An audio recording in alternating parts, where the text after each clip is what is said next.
No.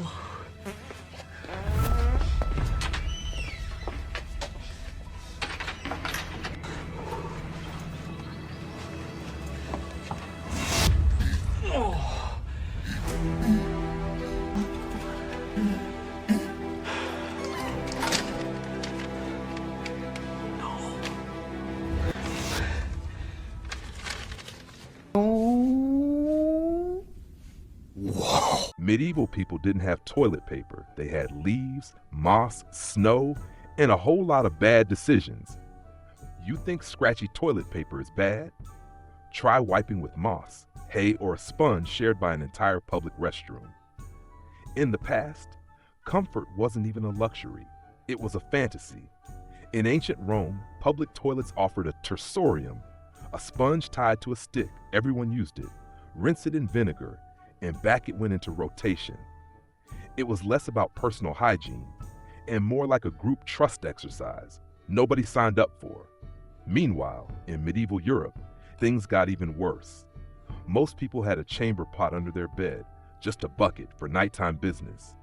In the morning, it was dumped out the window with a shout of, "Gardy Lou." It meant, watch out for the water. But let's be honest, it wasn't water, toilet paper. That didn't exist. If you were rich, maybe you had cloth. If you were poor, moss, straw, or leaves. Just pray you didn't mistake poison ivy for plantain, because that burning feeling could last longer than your reputation.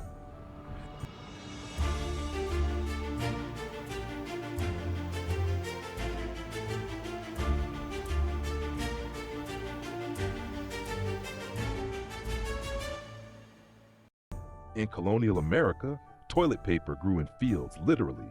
Corn cobs were soft, sturdy, and biodegradable.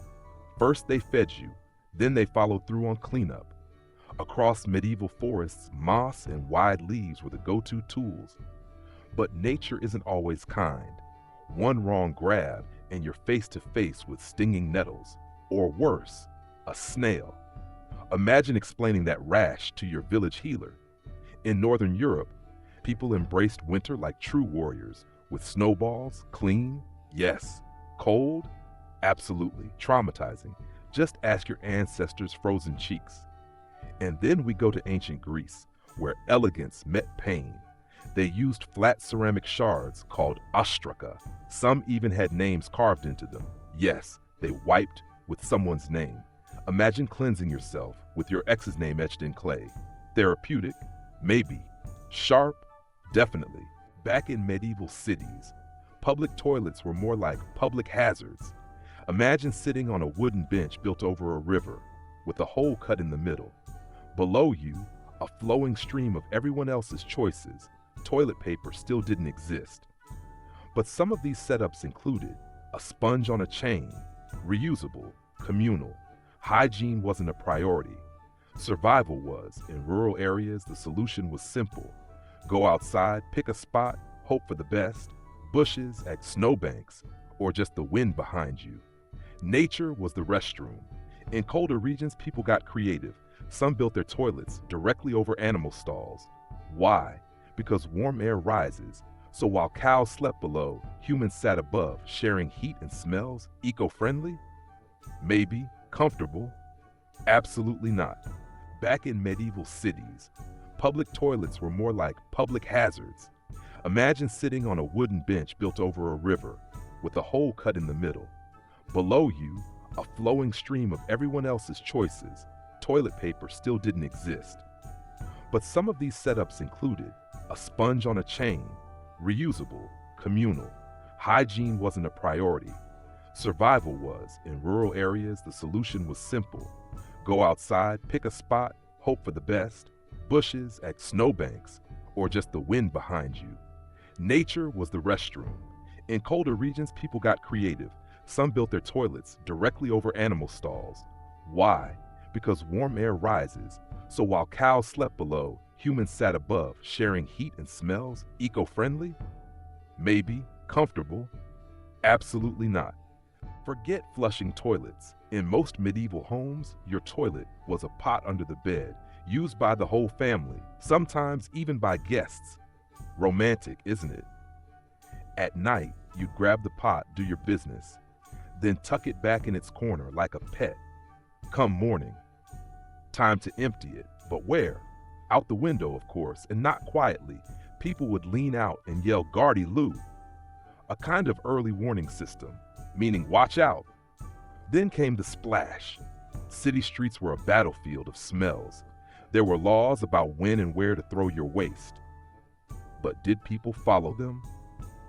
About as well as we follow speed limits. Sometimes chamber pots weren't emptied for days. The smell in the house? Unforgettable. The guests usually didn't return. Let's travel the world through bathrooms.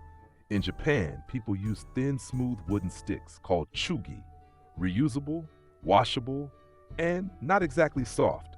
But hey, it beats poison ivy. In Siberia, the ultimate test of survival, wiping with birch bark in minus 30 degrees Celsius, thin, flexible, and cold enough to wake your ancestors. Indigenous tribes in South America got a bit more elegant. They used dried fruit skins, banana peels, coconut husks, tropical, exfoliating, and possibly crawling with ants. In parts of Africa, the solution was beautifully simple. Sand, scoop, wipe, done. It worked. Unless a gust of wind hit at the wrong time.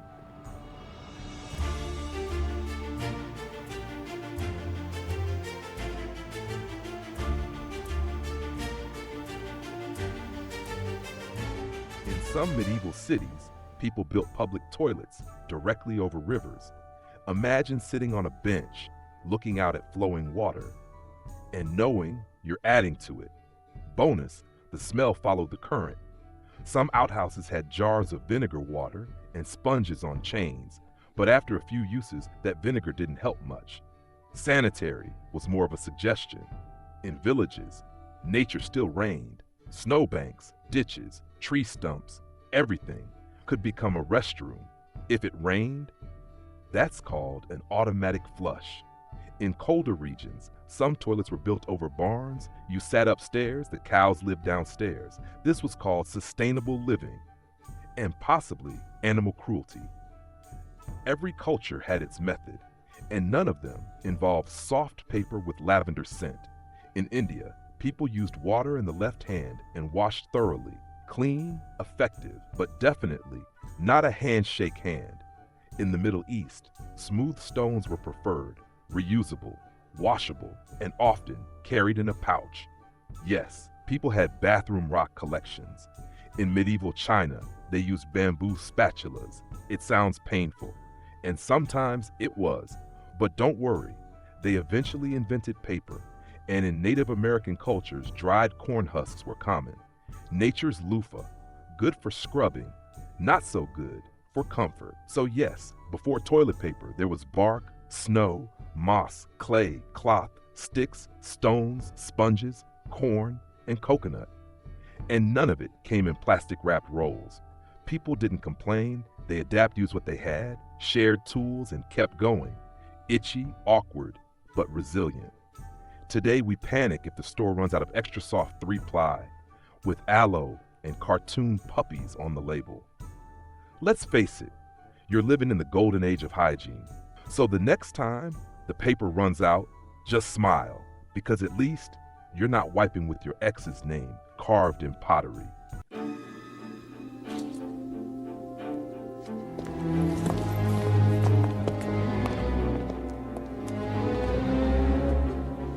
It would not be made out of gold. That's the cup of a carpenter.